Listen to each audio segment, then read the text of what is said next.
Hello friends, myself Subrata Mukherjee and you are watching my channel Dr. Subrata Mukherjee Distance Learning in Commerce. Today I am going to discuss another problem on portfolio management. This is lecture number 8. You can watch the other lectures in the playlist section of the channel under portfolio management. I would like to request all the viewers to subscribe my channel, and I would like to request all the students who are watching my channel to note the question with solution in your notebook, and feel free to communicate with me through email and the WhatsApp number given in the description box. An investor is seeking the price to pay for a security whose standard deviation is 5%.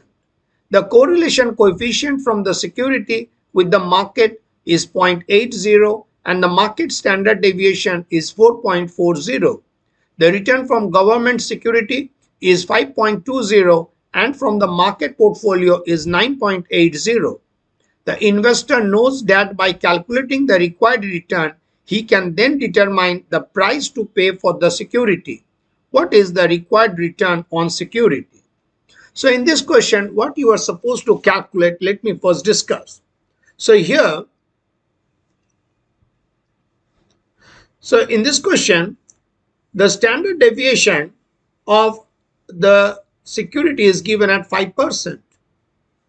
So standard deviation or sigma s, this is the standard deviation of security. Standard deviation of security is denoted by sigma s, is given at 5%. The correlation coefficient for the security with the market, that is R. R means the correlation coefficient. So correlation coefficient between the security and the market, that is security and the market, is given at 0.80. And the market standard deviation, that is sigma m, this is the market standard deviation or the standard deviation of the market rate of return. So market standard deviation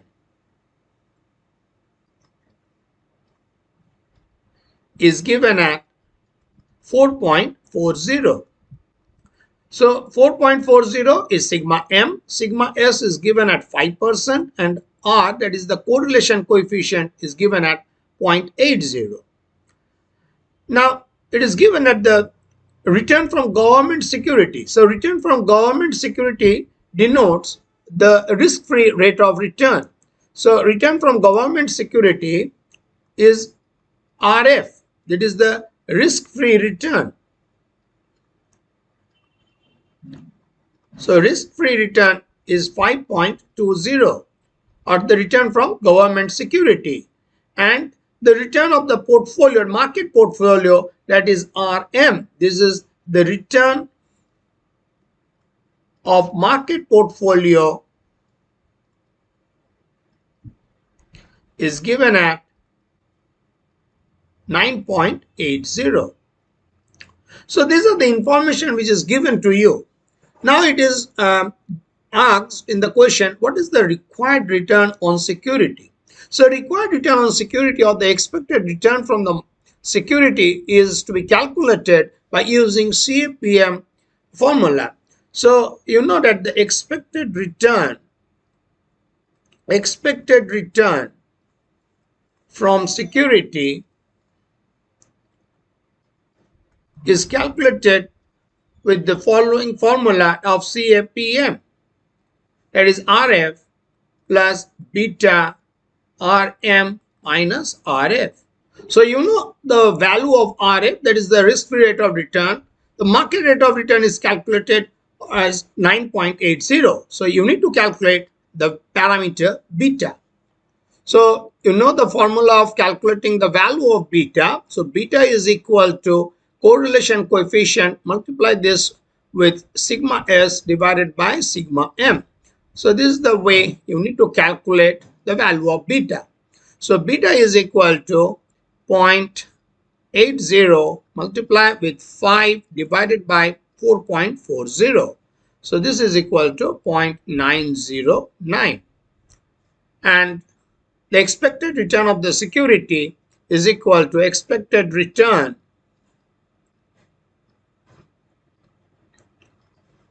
you can denote this expected return as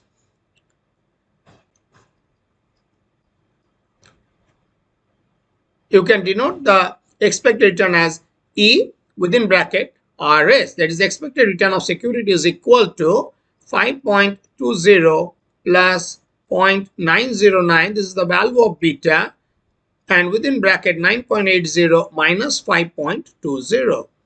So the expected return of the security is calculated at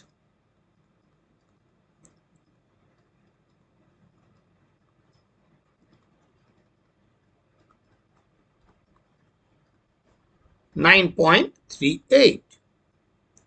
So this is the expected return of security. So what we have done here, first we have recorded all the information which is given in the question, and then by using the formula of CFPM, that is the expected return of security, is to be calculated. Now we have to calculate the parameter beta, and beta is calculated at R sigma S by sigma M. Now I have already discussed in my earlier video that by definition the value of beta is COV of SM, that is a security return with respect to market, divided by sigma M square. This is the standard deviation of the market square, that is the variance of the market. Now you know the value of R is calculated at COV SM divided by sigma M and sigma S. So COV SM is equal to R into sigma M into sigma S. So beta, the value of beta is calculated at COV SM by sigma M square. This is by definition. So this is the definition of beta. Now by putting the value of COV SM as R into sigma M into sigma S, you can write it here, R sigma M sigma S divided by sigma M square. Beta will be calculated at R sigma S by sigma M. So this formula is used to calculate the value of beta here. And then the expected return from the security is calculated with the use of the CFPM model. I hope all the students have recorded the question with solution in your notebook. And if you find any difficulty in understanding, feel free to communicate with me through email and the WhatsApp number given in the description box. Thank you. Thanks for watching the lecture.